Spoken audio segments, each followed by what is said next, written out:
Welcome, I'm Professor Mohammed as every day. I present to you this course on mathematics for engineers and physicians.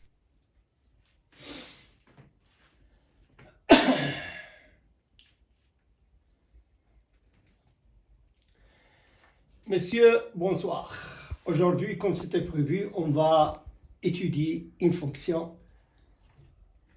sous forme d'un polynôme. Alors, soit f, une fonction définie de R vers R, x est racine carrée de 1 moins x carré sur x carré moins 1. Alors, tout d'abord, nous allons étudier le domaine de définition de f. F est défini si 1 moins x carré qui est sous la racine est supérieur ou égal à 0. Et x carré, le dénominateur x carré moins 1, c'est différent de 0. Ceci implique que x carré est inférieur ou égal à 1 et x différent de moins 1 ou x différent de 1. Si seulement si racine carrée de x carré inférieur ou égal à 1 et x différent de moins 1 ou x différent de 1. Et racine carrée de x carré, c'est la valeur absolue de x. Il est inférieur ou égal à 1 et x différent de moins 1 ou x différent de plus 1. Ceci implique que x, donc, il est compris entre moins 1 et 1, et x, il est différent de moins 1 ou x différent de 1. Donc, l'ensemble de définition, c'est l'intervalle moins 1 plus 1, avec moins 1 n'appartient pas à df et plus 1 aussi. Maintenant, on calcule limite aux bornes, c'est-à-dire limite quand x tend vers moins 1 et lorsque x tend vers plus 1 de f de x. Tout d'abord, limite quand x tend vers moins 1 de f de x, c'est limite quand x tend vers moins 1 de racine carrée de 1 moins x carré sur x carré moins 1, et c'est 0 sur 0. Donc, on va appliquer la règle de l'hospital.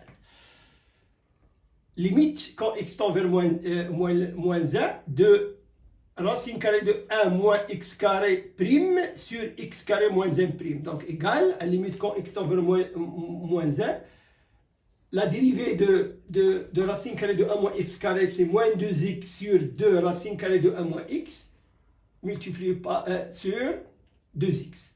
Égal à limite quand x tend vers moins 1, de moins 1 sur 2 racine carrée de 1 moins x carré, et c'est moins l'infini. Limite quand x tend vers 1 de f de x, c'est la limite quand x tend vers 1 de moins 1 sur 2 racine carré, sur la racine carrée de 1 moins x carré, et c'est moins l'infini.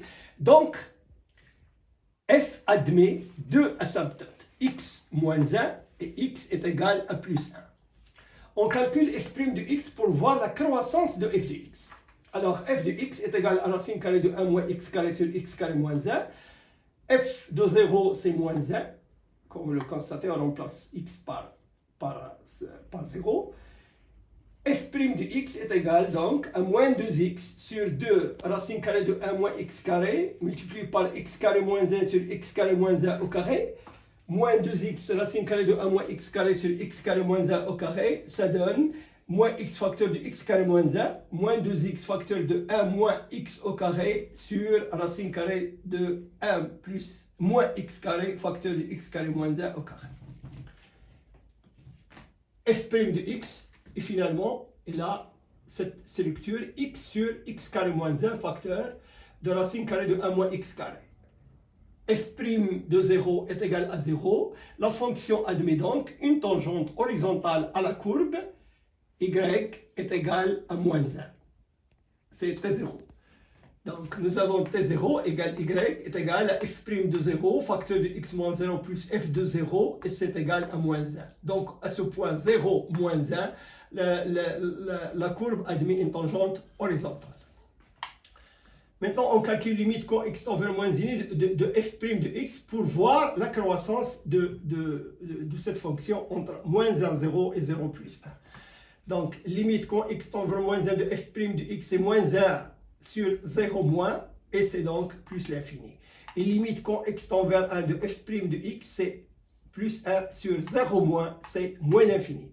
Donc, la fonction f de x est croissante si x est compris entre moins 1 et 0, et elle est décroissante si x est compris entre 0 et 1. On va voir maintenant le tableau de variation. Donc, x, il est entre moins 1 et plus 1. À 0, f' de x est égal à 0 et f de x est égal à moins 1.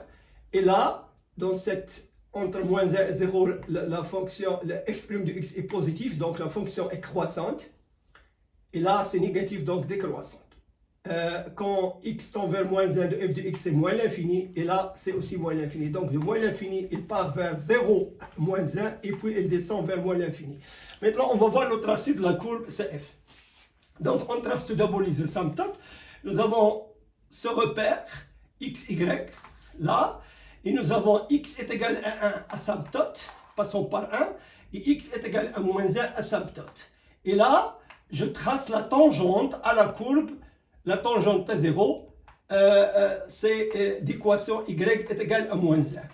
Donc, comme vous voyez, la courbe elle est située entre moins 1 et 1. Il atteint le maximum à 0, moins 1.